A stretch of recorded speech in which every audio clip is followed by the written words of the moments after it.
What's up, everybody? Welcome back to J&L Garage. Today we're going to be putting a 3-inch leveling slash lift kit on my truck today. JP's here to help out. He's got our actual package here. What all you got in your hand there? Torsion keys right here. Torsion keys there. Yep. This came in from Amazon just the other day.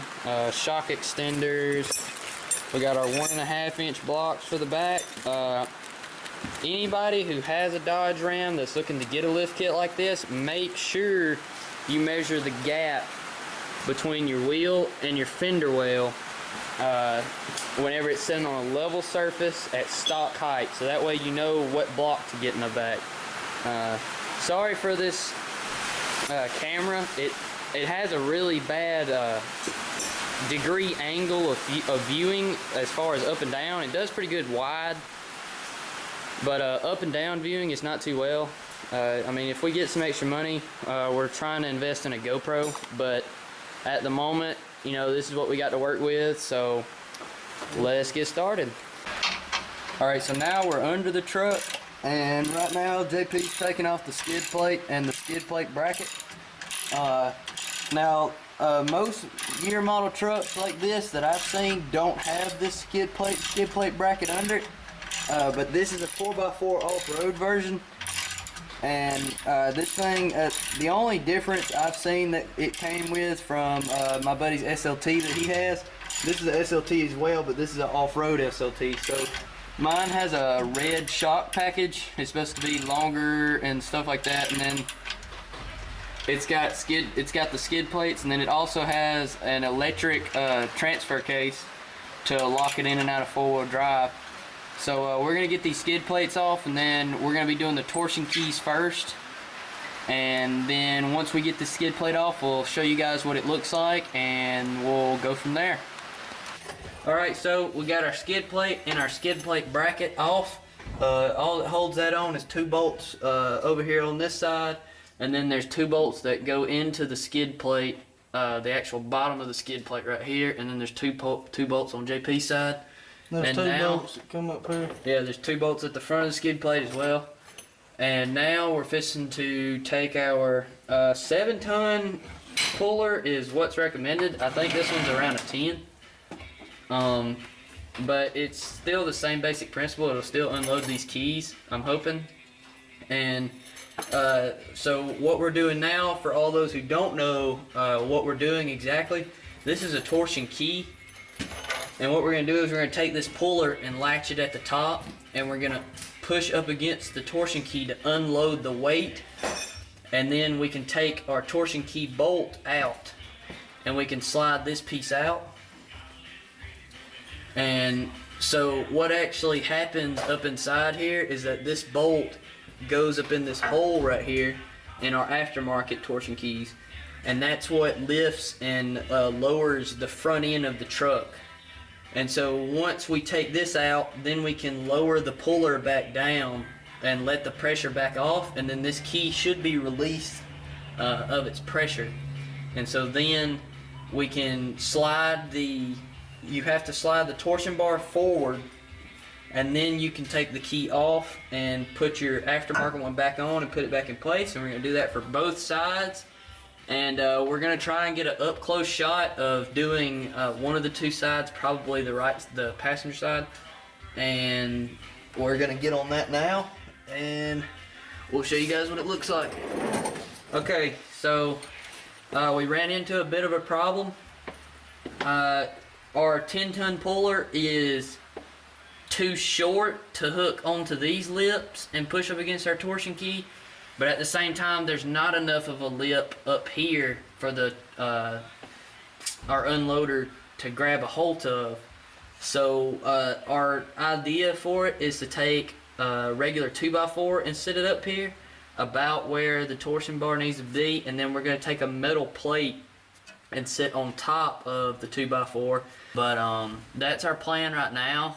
I originally wanted to try and get a actual torsion key unloader for it, but none of the local parts houses had one that they'd rent out, and I wasn't paying $75 for one, so We're just trying to make do with this 10-ton puller. 7-ton puller is what's recommended, but we're going to see if we can dig out some wood and some metal to work for this, and then see if we can get it fixed and get this thing started unloading. Okay, so we managed to get the torsion key off from here. This is the old torsion key. I have to say this torsion key feels a lot lighter, a lot less sturdy material, I would say, and it also has a seam right across the middle of it. And if this did have a seam in it, I couldn't tell. They may have grinded it down flat or something, but we ended up not being able to get the 10-ton puller to work, and we used a regular 6-inch C-clamp. It had a little swivel flat spot here. All we did was we took a hammer and beat that off, and then we take the little ball and you put it into the second hole, the hole farthest to the outside of the truck on either torsion key. That's where it'll be. You put it in that hole, place it on top of the torsion key bar bracket that mounts to your frame, and I hand tightened this myself and was able to unload the torsion keys enough that I could take them out. And pretty much once you unload the torsion key and you get your little black, let's see, it's the little bolt piece that has the threads in it that actually adjusts how much ride height you have in the front. I'll have to find it amidst all our tools. Oh, here it is. This piece, it slides right in here, and what you have to do is once you unload the torsion key, it comes off of this and then you can slide it out. But yeah, this was a Harbor Freight 6-inch C-clamp with, I mean, it's made in China. It has China stamped on it. So I mean, that just tells you how much weight it took to unload mine. All trucks could be different, you know, made different, but that's how much it took to unload mine. And so now we're gonna do the other side the same way, and we're gonna install the new torsion keys, and then we're gonna head to the back and throw those 1.5-inch blocks on, and then we're gonna try and level this thing out. Okay, so we got the new torsion key in here. Now that we've got it in, some measurements to go by. This is what the instructions said, and it's also what a lot of recommendations said from other people that's gotten leveling kits put on their trucks, this year model and everything. They said make sure, okay, the gap, if I can slide in here and show you that. The gap between the torsion key and the edge of the torsion rod needs to be about 1/4 of an inch. Mine is sitting right at, I believe, let me think here, 5/16 of an inch. And then up here, they said a good starting spacing for your top key here would be 1/4 inch between the key and the I forgot the technical name for this, but we're gonna call it the block that the key sits on. But it says 1/4 inch between that. Yeah, so now we're fixing to do the exact same thing on the other side, and then we're going to stick the blocks in the back, and then from there we'll come back in here and we'll tighten and loosen this bolt as we need to level the front of the truck out with the blocks. Okay, so we've got both torsion keys on, both driver and passenger side now, and we've measured the gap between our the bottom of our threaded bolt. I don't know the real name for this. I'm just calling it our bolt block. But between our bolt block and the key in there, then you know that you're going to be both sides should be pretty close on both sides. But we've got both of our Supreme Suspensions leveling kit on here now. And we ended up bending one of our C clamps, but it was a China made deal. We went and got another one that was made from good old America, and it's made out of some drop steel forged, so it didn't have any problems lifting this up. That's probably what I should have used in the first place, but I had that laying around and it was new and wasn't dirty, so I figured, you know, why not. But those are in now. We're going to go ahead and put the front shock extensions on, and then we're going to get started putting the blocks on the backside. Okay, so if you order the exact package that I was able to get off Amazon, it comes with two front shock extensions, only the front. Alright, and that is your passenger side, and this is your driver side. It's going to sit down onto the A-arm, bolt into the A-arm through here, and then with this bolt, and then you take your factory bolt and you take it and put it through here to mount your shock back. And that's just going to give you an extra inch or two on your shocks, that way you're not bottoming it out. And JP's actually under here right now, and he is trying to get the shock. Oops, sorry about that. The shock loose from the A-arm right now. We had to, now these things were fairly tight. We had to use our heavy duty breaker bar. Not really heavy duty, it's just normal breaker bar, but we took a breaker bar and a 13/16 socket, and now he's got a regular ratchet on it and he's taking it loose on the driver's side, and then we're gonna move to the passenger side, and once we get this one put on and reattached. So we're gonna go ahead and get this shock extension put on, and then we'll help you guys catch up whenever we get this one on, right before we put our passenger side on. Okay, so a little bit of correction about the shock mount. Okay, so I had it upside down, and I also had the bolts in the wrong order. Okay, so this is your passenger side here. Got the camera focus. Okay, it's gonna go on the A-arm like this. This little tab is gonna drop down where your original shock hole is, and then you're gonna take the new bolt from the package, which is shorter. It's a lot shorter, but it goes in, and then you have to use your top bolt through here. Now your shock mounts on this side of the extension.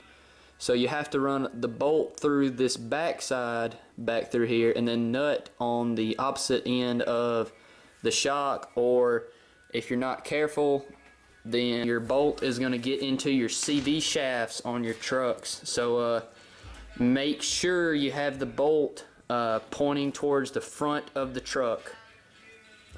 And that's the end of the bolt pointing towards the front of the truck. So we're fixing to finish up this side here. So you can zoom, see if I can zoom in so you can see it good. But yeah, that's basically how it should look once you get in there and get it good and tight. Don't WD-40 this, because if you WD-40 it and you spray all that dirt out, then it's going to be really slick and oily.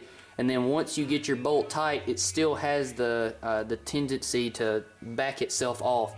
So what we did was we just roughed through it. We just pushed it on through where the dirt was, and I'm gonna show you guys the difference real quick. Hey JP, let me check the tire real quick. So once we put the shock mount on, the tire is nice. I mean, it's on the ground good.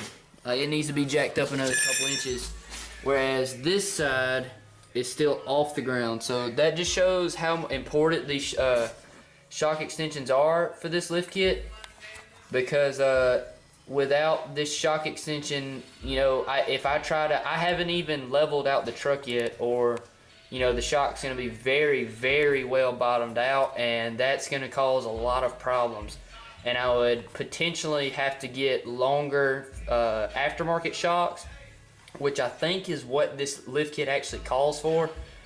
But I'm making do with my factory shocks for now. If I get up some extra cash and I don't have anything else, you know, to do with it, then I might look at investing into some aftermarket shocks. But as of right now, we're gonna stick with the factory ones, and we're gonna go from there. Yeah, coming up next, we're gonna be throwing the blocks in the back, and then we're gonna be jumping in and out, under and out from under the truck, leveling the front of it out, because I'm pretty sure we're gonna have to lift the front of the truck up a lot. It is recommended that you get a tire alignment for your vehicle after you do this, which I will be doing.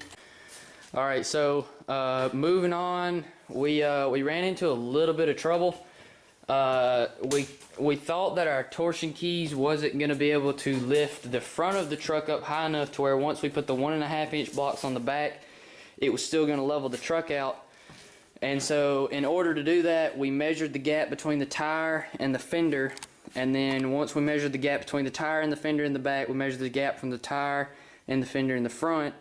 And we tried to make the front 1.5 inches higher than the back. Now, some math truck whiz out there will probably tell me that that's not the way to do it. You're going to end up wrong, but that's the way I done it. I feel like that's how it should be because I'm lifting the front of it, I'm not lifting the back. So once I put 1.5 inches in the back, it should level itself out. But we're fixing to stick the blocks under and see from here. Alright, so it's been a couple days since we got the lift kit put on. Me and JP were in the midst of putting the blocks on, and excuse the random chicken in the background, but we were in the midst of putting the blocks in the back, and I actually ran out of record time on the camera. So I figured I'll come back here and just kind of explain what we done. It's really simple putting these blocks on the back. It's just really a lot of backache and takes a lot of time, but it is really simple. Exhaust is in the way on this side. We'll slide over here. Okay, so the block is in between the spring and the original mounting place for the leaf springs in the back. The springs and stitchings pack comes with a extended U-bolt for the top. I mean, I've still got an extra 1.5 inches to 2 inches on those U-bolts left, so I'm sure it's universal bolts for the 2 inch in the back block, the 2.5 inch in the back block, stuff like that. But this is the 1.5 inch block. It does not come with back shock extensions, but overall this came out really nice. I'm very well satisfied with this. I've got some pictures that I'm gonna put towards the end of the video to show you guys the difference between now and then. And but yeah, I mean, I went riding just the other night in it. We went and rode down some dirt roads, but the new torsion keys look good under there. They probably got a little dirty. The shock extensions look good on the front still. And yeah, they got a little mud on them, but yeah, I mean, so far I'm very impressed with this. This is a great pack. I mean, normal heavy duty torsion keys for the front of these trucks are like $100, and you can go ahead and get an actual 3-inch lift for these trucks for an extra $80. I mean, 1.5 inch blocks for the back and everything. All right, well, thanks for tuning in with J&L Garage, and hope this video helps out everyone out there that's looking to put one of these lift kits under their Dodge Rams. Like, subscribe.